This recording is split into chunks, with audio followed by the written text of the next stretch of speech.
ધોરણ 11 એકાઉન્ટ 80 માર્ક્સનું પેપર જે છે એ એન્યુઅલ એક્ઝામમાં આપણને પૂછવાનું છે. એન્યુઅલ એટલે વાર્ષિક પરીક્ષાની અંદર જે પેપર પૂછવાનું છે એ 80 માર્ક્સનું પેપર કેવી રીતના હશે અને ક્યાંથી પૂછવાનું છે એકાઉન્ટનું પેપર એ આપણે જોઈએ.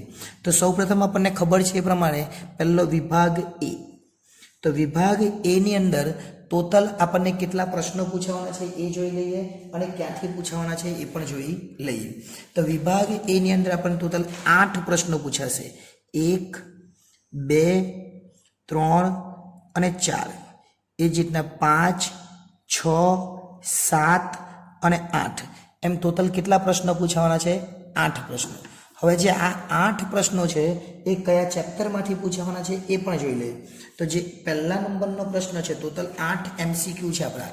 એ 8 MCQ છે. પહેલો જે MCQ છે એ આપણને પહેલા ચેપ્ટરમાંથી પૂછાશે. જે બીજો MCQ છે એ આપણને બીજા ચેપ્ટરમાંથી પૂછાશે. ત્રીજો MCQ આપણને 5મા ચેપ્ટરમાંથી એટલે હિસાબી સમીકરણ વાળું.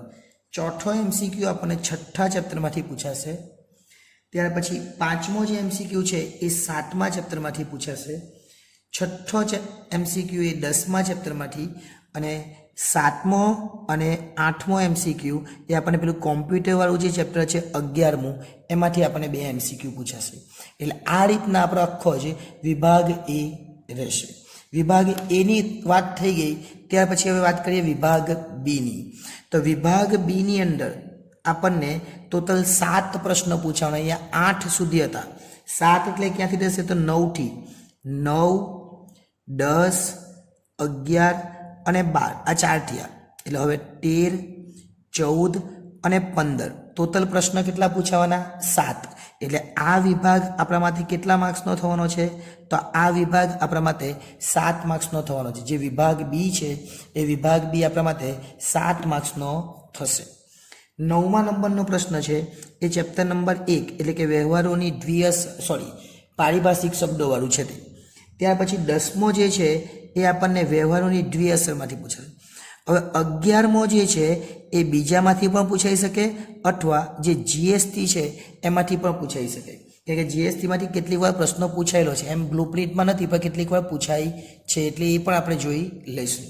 જે 12મા નંબરનો પ્રશ્ન છે એ ચેપ્ટર નંબર 5માંથી, 13 નંબરનો પ્રશ્ન ચેપ્ટર નંબર 6માંથી, 14 નંબરનો પ્રશ્ન ચેપ્ટર નંબર 7માંથી અને 15 નંબરનો પ્રશ્ન એ ચેપ્ટર નંબર 10માંથી આપણને જોવા મળશે.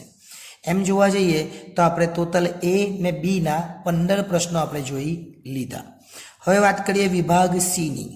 તો વિભાગ સી ની અંદર આ જે વિભાગ સી છે એ વિભાગ સી ની અંદર આપણને કેટલા પ્રશ્નો પૂછવાના છે એ જોઈ લઈએ અને ક્યાંથી પૂછવાના છે એ જોઈ લઈએ. તો વિભાગ સી ની અંદર આપણે ટોટલ 9 પ્રશ્નો પૂછવાના છે અને 1 ના 3 માર્ક્સ છે. એટલે આ વિભાગ આપણા માટે 27 માર્ક્સનો થવાનો છે. કેટલા માર્ક્સનો થવાનો છે? 27 માર્ક્સનો. તો કયા કયા? પહેલામાં 15 સુધી હતા, જો અહીંયા જોઈ લે 15 સુધી હતા. એટલે હવે નંબર કયો આવવાનો?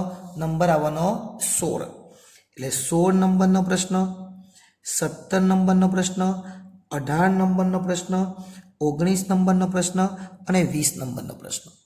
એ જ એના 5 થયા એટલે આપણે 9 પૂછાવાના.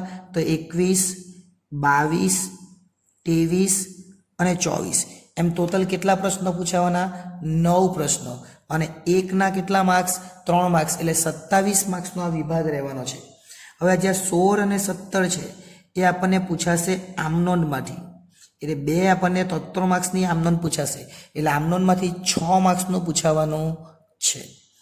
18 નંબરનો જે પ્રશ્ન છે એ આપણને પેટા નોંધમાંથી પૂછાશે. શેમાંથી પૂછાશે? પેટા નોંધ.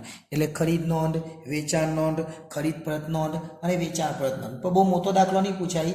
ખરીદ પરત અથવા ખરીદ અને ખરીદ પરત અથવા વેચાણ અને વેચાણ પરત એવા 3 મુદ્દાવાળો આપણને દાખલો પૂછાશે. 4 બનાવવાનો એવું કદાચ ન પૂછે.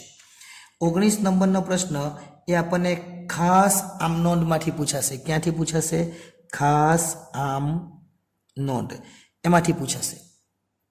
20 નંબરનો જે પ્રશ્ન છે એ આપણને ખાતા વહી ખટવણીમાંથી પૂછાશે. ખાતા વહી ખટવણી નામનું જે ચેપ્ટર છે આપણું એમાંથી આપણને પૂછાશે. 21 નંબરનો જે પ્રશ્ન છે એ કયા ચેપ્ટરમાંથી પૂછાશે એ પણ જોઈ લે. તો 21 નંબરનો પ્રશ્ન એટલે તમારે કાચું સરવૈયું બનાવવાનું રહેશે. શું બનાવવાનું રહેશે? કાચું સરવૈયું. 22 નંબરનો પ્રશ્ન એટલે થિયરી હશે જોગવાઈ અને અનામતો. જોગવાઈ અને અનામતોનું ભાગ 2 નું જે ચેપ્ટર છે ત્રીજું, એ જોગવાઈ અને અનામતમાંથી પૂછાશે. એની અંદર થિયરી તમને જોવા મળશે.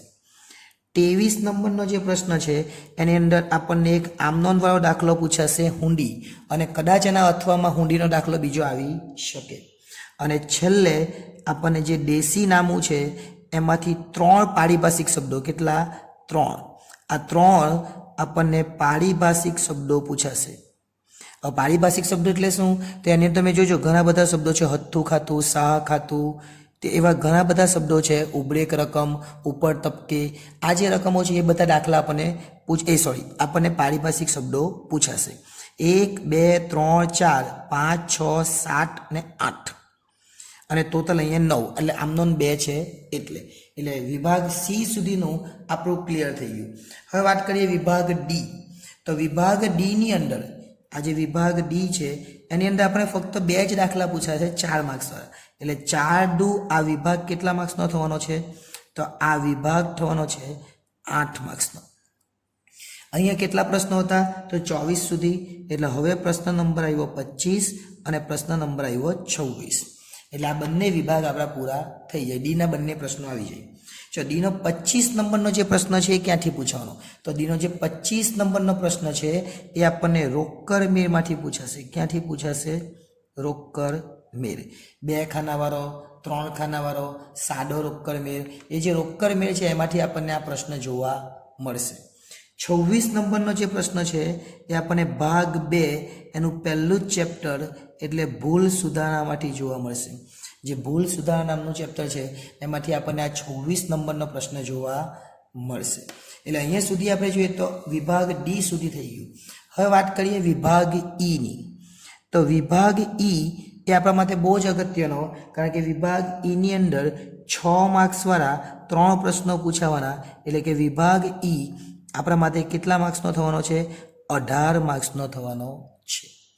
કયા કયા પ્રશ્નો પૂછાવાના એ તો આપણને પેલામાં 26 સુધી પૂછાયું. એટલે અહીંયા 27 નંબરનો પ્રશ્ન, 28 નંબરનો પ્રશ્ન અને 29 નંબરનો પ્રશ્ન, એમ કેટલા પ્રશ્નો પૂછાવાના છે? 3 પ્રશ્નો પૂછાવાના છે. કયા કયા પ્રશ્નો? તો 27 નંબરનો પ્રશ્ન એટલે કે બેંક શિલ્લક મેળ. કયો પ્રશ્ન પૂછાશે? બેંક શિલ્લક મેળ. 28 નંબરનો પ્રશ્ન એટલે ઘસારાના હિસાબો. કયો પ્રશ્ન? ઘસારાના હિસાબો. શું બનાવવાનું? યંત્ર ખાતું, ઘસારા ખાતું અને આમનોંધ બનાવવાની આવે, એટલે એ પૂછાઈ શકે. 29 નંબરનો પ્રશ્ન જે અત્યાર સુધી આપણે નથી ભણ્યા, એટલે કે બિન વેપારી સંસ્થાના હિસાબો. બિન વેપારી સંસ્થાના હિસાબો. હવે આ શું છે? તો આ છે ભાગ 2 એનું ચેપ્ટર નંબર 9. શું આવે એની અંદર? તો એની અંદર તમારે બનાવવાનું આવે આવક જાવક ખાતું, અને કદાચ બીજું એક ખાતું બનાવવાનું આવે તમારે, એટલે ઉપજ ખર્ચ ખાતું. આ બંને ખાતા આવશે. અને એની અંદર પાકું સરવૈયું પણ છે. પાકું સરવૈયું એટલે 6 માર્ક્સની અંદર તમને આવક જાવક અને ઉપજ ખર્ચ અને પાકું સરવૈયું, કદાચ એવું બને ઉપજ ખર્ચ ને પાકું સરવૈયું પૂછે, અથવા એવું પણ બને કે આવક જાવક ને ઉપજ ખર્ચ પૂછે. 3 પૂછવાના નથી. એટલે આ 3 દાખલા તમે કરી લેજો. વિભાગ ઈ ની અંદર બેંક શિલ્લક મેળ, ઘસારાના હિસાબો અને આવક જાવક અને ઉપજ ખર્ચ, એટલે કે બિન વેપારી સંસ્થાના હિસાબો.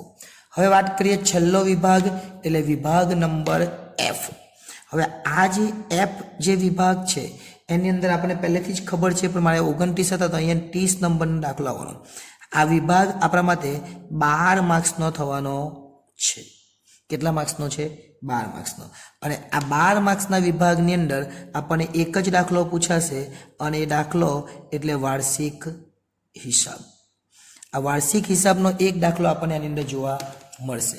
પરંતુ ખાસ અગત્યની વાત આપણે એ જાણવાની કે જે વિભાગ એ અને વિભાગ બી છે, આ વિભાગ એ ને બીમાં મેં તમને ચેપ્ટર તો જણાવી દીધા, પણ વિભાગ એ ને બી માટે તમારે ખાસ એટલું ધ્યાન રાખવાનું. જો લખતો છું એ ખાસ ધ્યાન રાખવું જે તમને કીધું છે એ પ્રમાણે એટલા ચેપ્ટર તો જોઈ જ લેવાના, પણ એ ને બી માટે તમારા ભાગ એના 11 ચેપ્ટર અને ભાગ બીના 11 ચેપ્ટર એમ 22 ચેપ્ટરની તૈયારી તો કરી જ દેવાની. એમ ખરેખર તો પહેલાંમાંથી જ પૂછાશે, પણ સમય રહી તો બાકીના ચેપ્ટર પર તમારે જોઈ લેવાના, એટલે 22 ચેપ્ટરમાંથી કદાચ કોઈ જગ્યાથી એમ તેમ પૂછાઈ જાય તો તમને કામ લાગે. હવે જો વિડીયો ગમ્યો હોય તો વિડીયોને લાઈક કરજો, ચેનલને સબસ્ક્રાઈબ કરજો, અને આપણી આ ચેનલ તમને ભવિષ્યમાં પણ કામ લાગશે એટલા માટે આ વિડીયો અન્ય વિદ્યાર્થીઓને શેર કરજો, કારણ કે આ 80 માર્ક્સનું પેપર છે જે વાર્ષિક પરીક્ષામાં કેવું પૂછાવાનું છે એની સંપૂર્ણ ડિટેલમાં આપણે વાત કરી છે. આભાર.